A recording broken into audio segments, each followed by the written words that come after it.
Potato strip எப்படி செய்கிறதுன்னு பார்க்கலாம். இதுக்கு 2 பெரிய உருளைக்கிழங்க வேக வச்சு எடுத்து வச்சுக்கிட்டேன்.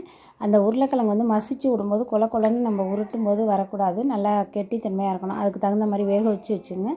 அதோட அந்த உருளைக்கிழங்கை மசிச்சுக்கிட்டு கொஞ்சம் சில்லி ஃப்ளாக்ஸ், கொஞ்சம் பச்சை மிளகாய், உப்பு தேவையான அளவு, கொத்தமல்லி, கார்ன்ஃப்ளவர், கரம் மசாலா கொஞ்சம். கார்ன்ஃப்ளவர் வந்து நம்ம கலந்துட்ட பிறகு மாவு வந்து நல்லா டைட்டாக இருக்கட்டும், அதுக்கு தகுந்த மாதிரி போட்டுங்க. அதோட கொஞ்சம் பச்சரிசி மாவும் போட்டுங்க. இல்லை உருளைக்கிழங்கு ரொம்ப ஈரப்பதமாக இருந்துச்சுன்னா இன்னும் கொஞ்சம் கூட கார்ன்ஃப்ளவரும் அரிசி மாவும் சேர்த்துக்கலாம்.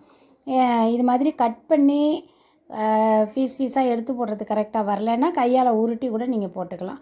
இதே மாதிரி செஞ்சு பாருங்கள். எல்லாத்தையும் போட்டு எண்ணெயை நல்லா ஸ்பீடாக வச்சு விட்டு ஃப்ளேம் ஹீட்டை வந்து அதிகமாக வச்சு விட்டு பொரித்து குழந்தைங்களுக்கு ஈவினிங் ஸ்நாக்ஸாக எடுத்து கொடுங்க. ரொம்ப அருமையாக இருக்கும். செஞ்சு பாருங்கள். பிடிச்சிருந்தால் லைக் பண்ணுங்கள், ஷேர் பண்ணுங்கள், கமெண்ட் பண்ணுங்கள். இது மாதிரி வீடியோஸ் பார்க்குறதுக்கு ஃபீனிக்ஸ் பெண்கள் யூடியூப் சேனலுக்கு சப்ஸ்கிரைப் பண்ணி வச்சுருங்க. தேங்க்யூ.